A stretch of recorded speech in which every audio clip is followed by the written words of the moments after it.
کیا صلاۃ التسبیح مستند عمل ہے؟ صلاۃ التسبیح اختلافی مسئلے مت چھیڑا کرو رمضان میں خاص طور پہ. پھر جب چھیڑتا ہوں تو پھر کمنٹس آنا شروع ہوتے ہیں. پوچھ لیا ہے تو بتا دیتا ہوں. صلاۃ التسبیح پر چند پوائنٹ یاد رکھو. سب سے پہلی بات، کوئی صحیح حدیث اس پر موجود نہیں ہے.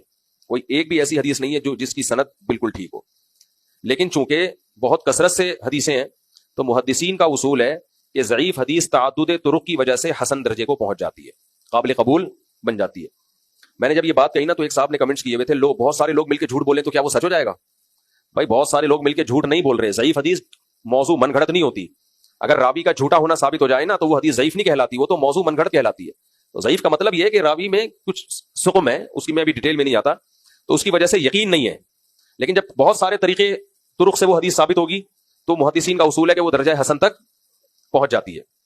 تو اسی بیس پر جمہور علماء کا مذہب یہ ہے کہ اگرچہ صلاۃ التسبیح پر کوئی صحیح حدیث موجود نہیں ہے، لیکن چونکہ اتنے طریقوں سے اتنی سندوں سے مروی ہے تو اس میں قابل قبول ہے، لہذا اس پر عمل کرنا چاہیے. لیکن بعض علماء کا موقف یہ ہے کہ یہ اصول تو اپنی جگہ درست ہے کہ بہت ساری ضعیف حدیث ہوں گی تو وہ عمل حسن کو پہنچ جاتا ہے، وہ حدیث حسن ہوتی ہے، وہ قابل قبول ہوتی ہے، اس سے شرعی مسئلہ بھی ثابت ہو جاتا ہے.